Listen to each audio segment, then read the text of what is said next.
নমস্কার। নীরেন্দ্রনাথ চক্রবর্তীর 1980-81 সালের লেখা একটি কবিতা আমি পাঠ করছি। কবিতার নাম পাগলা ঘণ্টি।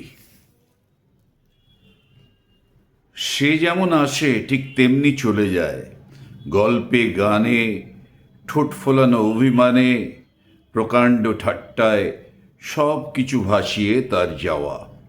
ভোরবেলার হাওয়া দৌড়তে দৌড়তে নিয়ে আসে বৃষ্টির খবর, ঘাসে দোলা লাগে, চতুর্দিকে বেজে ওঠে অসত্য পাতার ঝরঝর গানের শব্দ। জানালার পর্দাটা সরালে দেখা যায় জামরুলের ডালে খেলা করছে 3টে 4টে 5টা 6টা পাখি। আমি তাকে ডাকি, বলি চলো কলকাতায় যাই, পাতাল রেলের জন্য মাটি খুঁড়ি, সুড়ঙ্গ বানাই, রাস্তা করি চওড়া, তাতে ছাড়ি আরও 500 বাঘমার্কা দোতলা হাওয়া গাড়ি, পরিচ্ছন্ন করে তুলি মানিকতলার খাল, হটাই জঞ্জাল রাস্তা ও ফুটপাত থেকে, সদর দরজায় গিয়ে কড়া নাড়ি, গৃহস্থকে ডেকে প্রত্যেকটা বাড়ির কলি ফেরাই, প্রত্যেকটা কানাগলি দৃষ্টিপাক। সন্ধ্যায় প্রত্যেকে তার নিজস্ব নারীর কাছে ফিরে যাক নিরুদ্বেগ শান্ত মনে।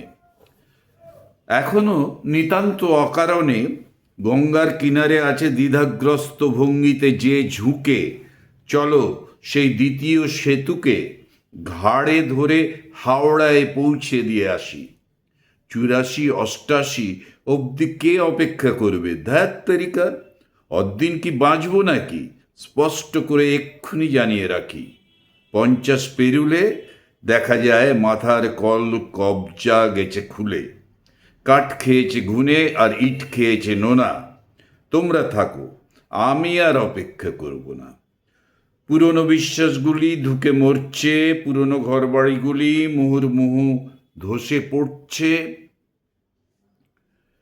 কয়লা পুড়তে পুড়তে হচ্ছে ছাই। আমার যা কিছু চাই এই মুহূর্তে চাই, যেটা প্রাপ্য এক্ষুনি তা পাবো। যা কিছু বানানো হয়নি এক্ষুনি বানাবো। শুধুই কি রাস্তা, সেতু, ঘরবাড়ি ও যানবাহন? 53 কাহন সমস্যার খুলতে হবে জট, চতুর্দিকে আমূল পাল্টাতে হবে দৃশ্যপাট। বৃদ্ধ যাতে ভোলে শোক, হাসতে হাসতে খেলতে খেলতে বেড়ে ওঠে সমস্ত বালক। ভিটে বাড়ি কোথাও না করে যাতে খাঁখা, না ভাঙে কোথাও কারো শাখা, আর মাছি না পড়ে কারো ভাতে।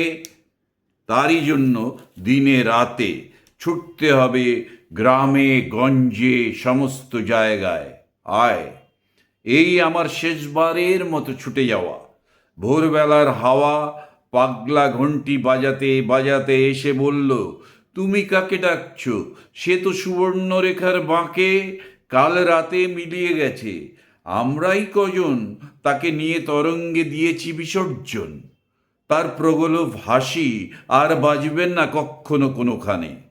শ্রাবণের বৃষ্টিধারা আনে অসত্য পাতার ঝরঝর গানের শব্দ। জানালার পর্দাটা সরালে দেখা যায় জামরুলের ডালে খেলা করছে 3টে 4টে 5টা 6টা পাখি।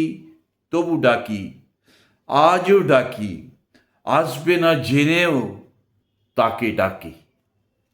নমস্কার।